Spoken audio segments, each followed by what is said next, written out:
क्या तरीका होगा मेरे आंसर लिखने का कि मुझे ज्यादा से ज्यादा नंबर मिल जाए। हर बच्चे को यह जानना चाहिए कि भाई आंसर आने के बाद उसको प्रेजेंट कैसे करना है। जो टॉपर होते हैं ना, वो किसी दूसरे ग्रह से थोड़ी आए हैं, उनके भी तो दो हाथ दो पैर हैं। कई बार है ना, हम इतने स्मार्ट हो जाते हैं कि हमें लगता है कि ये छोटी सी बात है तो टीचर को पता ही होगी, इसको छोड़ना, क्यों लिख रहे हो। नहीं, ओवरलैप नहीं करना। जहां जरूरी हो, जहां आवश्यक हो, वहां डायग्राम जरूर बनाए।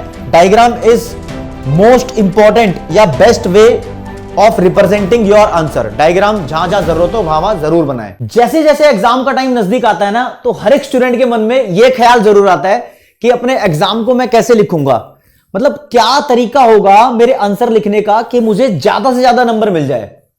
आपके मन में भी यह क्वेश्चन आया होगा कि यार टॉपर अपनी आंसर शीट कैसे लिखते हैं।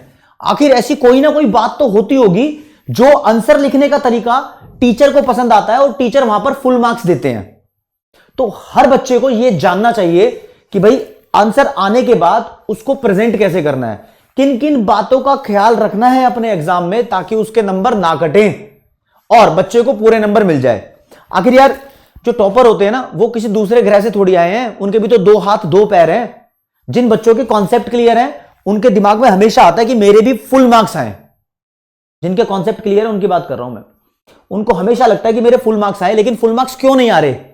क्योंकि आंसर लिखने का वो स्पेसिफिक तरीका उनको नहीं मालूम। तो दोस्तों, मैं आपका भाई, दोस्त, educator of economics love Kaushik आपको आज ये स्पेशल गाइडेंस देना चाहता हूं कि आपको कुछ बातों का ख्याल रखना पड़ेगा ताकि आपके भी फुल मार्क्स आ सके।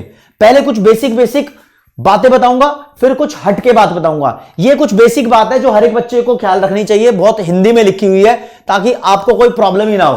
पहली बात, कॉपी का पहला पेज सावधानी पूर्वक भरना है, उसके अंदर अपने रोल नंबर वगैरह में कोई मिस्टेक नहीं करनी है। बहुत बेसिक बातें हैं, इसके बाद हटके बातें आएंगी अपनी, ठीक है। फिर क्वेश्चन पेपर को बहुत अच्छे से पढ़ना है।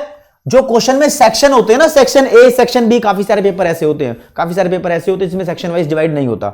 जिसमें डिवाइड नहीं होता तो उसकी तो कोई बात ही नहीं है।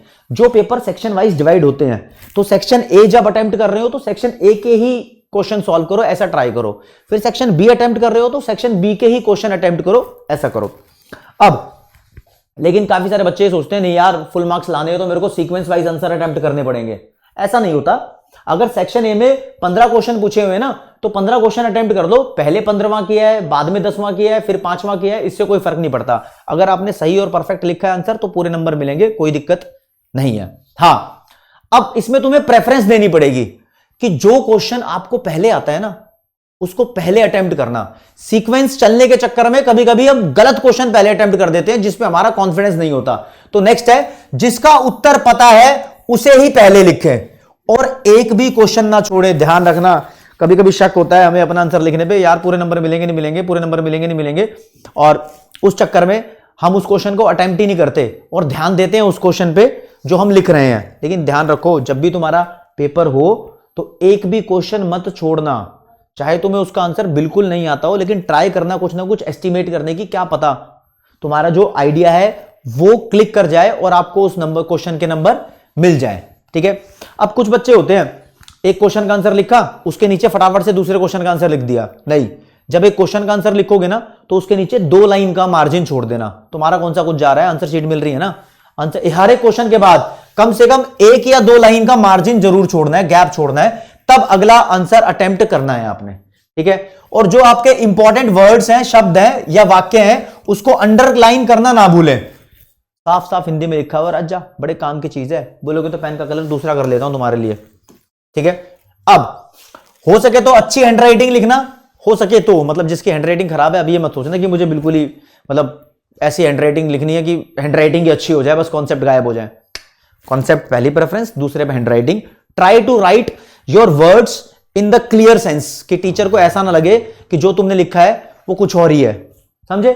और कॉपी के जो राइट साइड होती है ना, उसमें मार्जिन छोड़ना होता है यार। मान लो देखो ऐसे तुम्हारी हॉरिजॉन्टल में कॉपी है ना, तो उसमें इस वाली साइड पे मार्जिन छोड़ना होता है, थोड़ा सा लाइन डाल लेना। कुछ बच्चे यहां भी लाइन डाल देते हैं, उससे कोई फर्क नहीं पड़ता। लेकिन जो कमाल की बात है, जो मैं एक्स्ट्रा टिप आपको देना चाहता हूं, वो कुछ सियाने बच्चे होते हैं, वो क्या करते हैं, ऐसे शीट है ना, इधर लाइन डाल देंगे 2 इंच की, 2 इंच की इधर लाइन डाल देंगे, फिर लिखना शुरू करेंगे। वो छोटे आंसर को बड़ा दिखाने के चक्कर में ज्यादा ज्यादा मार्जिन छोड़ देते हैं लेफ्ट और राइट साइड पे। ऐसा बिल्कुल नहीं करना है तुम्हें, लिमिटेड मार्जिन रखना है। टीचर समझदार होता है बाबू, टीचर वो 2-3 दिन से कॉपी चेक नहीं कर रहा, सालों से कॉपी चेक कर रहा है। उसको आइडिया होता है कि कितने वर्ड्स में तुमने आंसर लिखा है और आंसर सही है या गलत है। हाँ, वर्ड्स की बात आई तो कभी कभी लिखा होता है 6 नंबर का क्वेश्चन है, उसका आंसर आपको 150 वर्ड्स में लिखना है।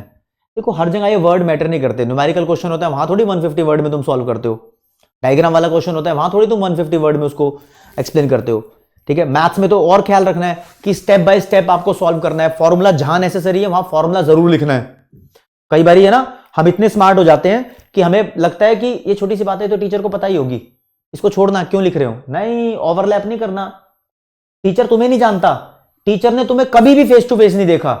टीचर तुम्हारी कॉपी को चेक करके आइडिया लगाएगा कि तुम्हें कितना आता है। तो हर वो बात लिखो जिससे नंबर मिल रहे हो, जो स्टेप में आ रही हो, जो प्रोसेस में आ रही हो। इसका मतलब ये नहीं कि कुछ भी फालतू लिखे होगे। फालतू कहानियां नौटंकी लिखने से बचना है, ठीक है, उसके नंबर नहीं मिलते। ठीक है, हाँ, तो कहना मतलब यही है, जितना जरूरी है उतना ही लिखना है, फालतू के फट्टे नहीं पेलने हैं। किसी की कहानी, किसी के घर की कहानी, किसी का गाना नहीं सुनाना उसके अंदर। ठीक है, और कॉपी पे क्वेश्चन नहीं लिखना यार, आपको प्रश्न नहीं लिखना, सिर्फ उत्तर लिखना है। ओनली उत्तर लिखना है। और प्रश्न, जैसे कुछ, मैं क्या कह रहा हूं, मेरे कहने का मतलब है कुछ बच्चे क्वेश्चन लिखे आते हैं पूरा, फिर उसके नीचे आंसर लिखते हैं। नहीं नहीं, क्वेश्चन नहीं लिखना, क्वेश्चन नंबर लिख के छोड़ दो, क्वेश्चन नंबर 1 या आंसर नंबर 1 ऐसे लिख के छोड़ दो, इससे ही काम चलता है। क्वेश्चन नहीं लिखना, ध्यान रखना। फिर जहां जरूरी हो, जहां आवश्यक हो, वहां डायग्राम जरूर बनाए। डायग्राम इज मोस्ट इंपॉर्टेंट या best way of representing your answer. Diagram जहां जहां जरूरत हो वहां वहां जरूर बनाए। अब आएगी मेन बात, कलाकारी वाली बात। ये तो यार बहुत कॉमन बातें हैं, सब बताते हैं। ठीक है, इन बातों का ख्याल रखना है, इन बातों का ख्याल रखना है, सब रखते हैं इन बातों का ख्याल, कोई दिक्कत वाली बात नहीं है। लेकिन अब मेरी बात सुनो कि आपको हो सके तो आंसर पॉइंट वाइज ही लिखना। पॉइंट 3 नंबर का क्वेश्चन है तो 3 पॉइंट कम से कम बना के आओ, समझ रहे हो। 6 नंबर का क्वेश्चन है तो 6 पॉइंट बनेंगे। लेकिन अगर क्वेश्चन में पहले ही बोला है कि 6 नंबर का क्वेश्चन है, आप सिर्फ 3 पॉइंट लिखो, तो इससे तो अच्छी बात कोई है ही नहीं। ठीक है, और चालाक लोमड़ी वाले बच्चे क्या करते हैं, एक क्वेश्चन के आंसर को 2-2 बार लिखे आते हैं। तो प्लीज अवॉइड करना, एक क्वेश्चन के आंसर को 2 बार तो लिखना ही नहीं है कभी भी। ठीक है, डोंट राइट ट्वाइस। क्योंकि जब टीचर तुम्हारी कॉपी चेक कर रहा होता है ना, उसके पास एक स्पेशल शीट होती है, वो उसमें टिक कर रहा होता है कौन कौन से क्वेश्चन का आंसर उसने चेक कर लिया। तो कभी भी सोचोगे ना कि और वाले क्वेश्चन है, दोनों तुम्हें आते हैं, दोनों अटेम्प्ट कर दिए, डबल नंबर मिल जाएंगे, कभी डबल नंबर नहीं मिलते। स्कूल में बेशक गलती हो गई हो टीचर से, बोर्ड के पेपर में गलती नहीं होती। और हमेशा अवॉइड करना ओवर राइटिंग। ओवर राइटिंग किसको बोलते हैं, मान लो मैंने यहां पर लिखा कैंसल, ऐसे लिख दिया कैंसल, ये गलत हो गया ना। कुछ बच्चे ऐसे करते हैं फिर लिखते हैं कैंसल। नहीं, ऐसे नहीं करना आपको। अगर आपसे गलती हो गई ये कैंसल लिखने में, तो आप इसको ऐसे कीजिए। ठीक है, फिर चलो आगे। इसको बोलते हैं राजा ओवर राइटिंग और इसको बोलते हैं कटिंग। आपसे गलत हुआ है तो काट दो, इसके नंबर नहीं कटेंगे। ओवर राइट मत करो, गुच्चर मुच्चर मत करो उस चीज के ऊपर। यहां नंबर कटते हैं, यहां डिफरेंस पता लग जाता है।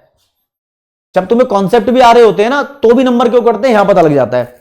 तो मैं कहूंगा आपसे कि अभी अगर आपके टेस्ट चल रहे हैं, स्कूल में प्री बोर्ड चल रहे हैं, तो उस पे इन चीजों को जरूर फोकस रखो। और अब फाइनल एग्जाम देने जाओगे तो वहां पर ये चीजें तुम्हारे दिमाग में रहनी चाहिए, और अपने दोस्तों को भी बता दो। अगर आप कोई ऐसी टिप जानते हो जो मैंने यहां पर डिस्कस नहीं की, तो कमेंट सेक्शन में बताओ, तब पता लगेगा कि तुम भी कितने स्मार्ट हो।